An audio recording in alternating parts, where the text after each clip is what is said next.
you very much, Mr. Chairman. Good morning, ladies and gentlemen. I would like to greet you with the Turkish words of Sufis when they greet each other during the morning session. Sabah-ı şerifler hayır olsun, şerler def olsun, hayırlar feth olsun. Let this sunshine, let this morning sun bring us some benediction from God, and let evil be far away from us. My title of presentation here is An Alim with a Sufi Heart, the impact of Sufism in Gülen's thought and action.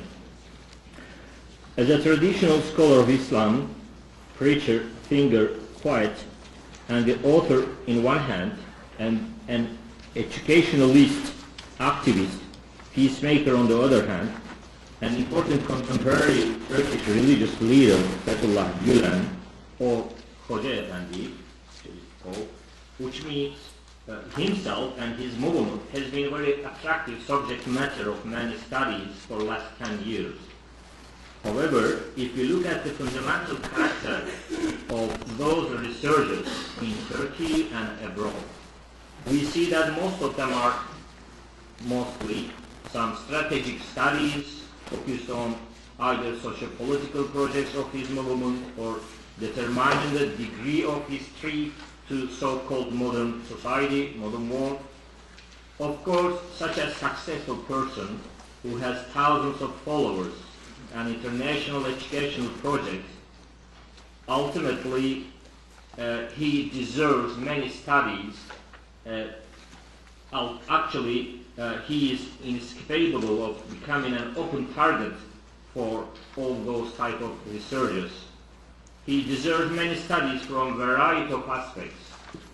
Nevertheless, we must not forget that every action has its cease in thought. There are only two exceptions of articles from the Sufi point of view. There are one, Mr. Zeki Toprak's article, and the second one is recently published by Sir Thomas Michel in Wisdom World. As an expert on Sufism, as a professor of Sufism, I'm teaching Sufism at Marmara University in Turkey. The author of this paper will try to analyze the impacts of Sufi ideas, terms and personalities on Gülen's personality, thought and action.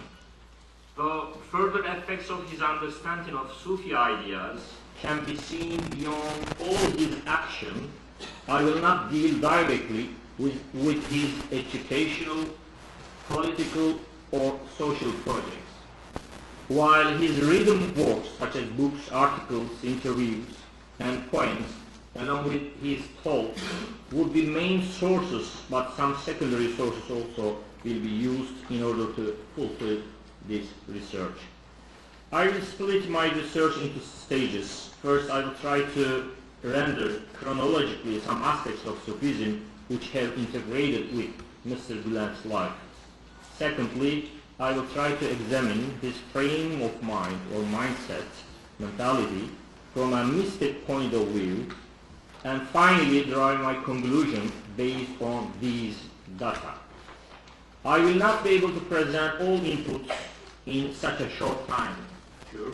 Therefore, I will highlight only a few examples to give the gist of this paper. In the future, it is my hope to elaborate this subject with subsequent researches. I have based my research on Mr. Gülen's own writings and own papers about his life and thoughts written by others, all of which are available at Mr. Gülen's website, www.fethullahgulen.com. I will focus on the city of Erzurum. At this section of my research, I will bring to your attention some profile of Mr. Gülen's life, which formed the foundation of his mystic thought. Undoubtedly, all animate beings are born into environments that influence their development. Hoca Efendi was born on November 11 in 1938 in Kilic village of Erzurum. His parents were followers of Hazrat Muhammad Lutfi Efendi, Alvarlı Efe. He was a sheikh of Naqshi Khalidi Sufi tradition. The sheikh of Alvarlı Efe was Muhammad Küfrevi, and his sheikh was Sayyid Taha Hakkari, whose sheikh was Mevlana Khalidi Wadadi himself, the founder of Khalidi Sufi order. The people I met in Erzurum told me that Hoca Efendi's father, Ramz Efendi, was a God-conscious, muttaqi, pious individual and a devout student of Alvarlı Efe. We don't know whether Hoca Efendi himself took hand into initiation from Alvarlı Efe, who had tremendous influence on him. However, from this statement of Hoca Efendi, we could draw the conclusion that he has not taken hand from Alvarlı Efe. Quotation, he says, "I do not remember exactly when I met the Alvarlı Efe, because when I opened my eyes to this world, I found my father and my mother thirsty for this lucid foundation. I cannot say that I was able to comprehend his presence. Good. For I was only 16 when he made his journey to the abode, when he passed away. Nevertheless, his condensation enabled me to acknowledge his presence. I can easily tell that the traits I possess today are based on my impressions of that acknowledged, that time." Hoca Efendi, end of quotation, Hoca Efendi could not utilize enough this source, which might have helped him delve into metaphysical sciences because of his age and preoccupation with classical religious sciences. Another reason was the effect of the environment.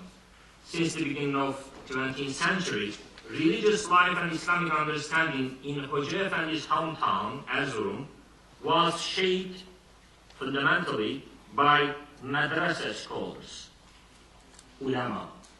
Therefore, Hoca Efendi, who was a young fellow of this tradition at that time, stayed away from Sufi gatherings where conversations were embodied around terminology of inebriations such as law, rapture, wine, takbir, or melameti, and tavern terminologies.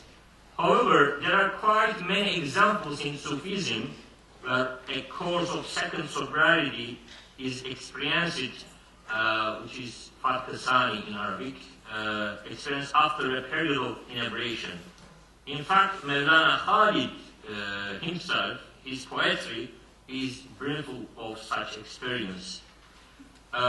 We find many examples parallel to the concept of unity of existence, for example, the Wahdat al-Wujud, exerted by Sufis from among the Khawajagan Khanedan, which is Khawajagan lineage, like Khaja Muhammad Padisa, who wrote the annotation on Ibn Arabi's Fusus al-Hikam, the bezels of wisdom, in just one of them. After Mevlana Khalid, who was also a Khalid, leader of the Khalidi order, and there's some local madrasa scholars' interpretation of Islam and transformed into an ascetic Sufi path, giving precedence to exoteric sciences, external ulumuz zahir sciences.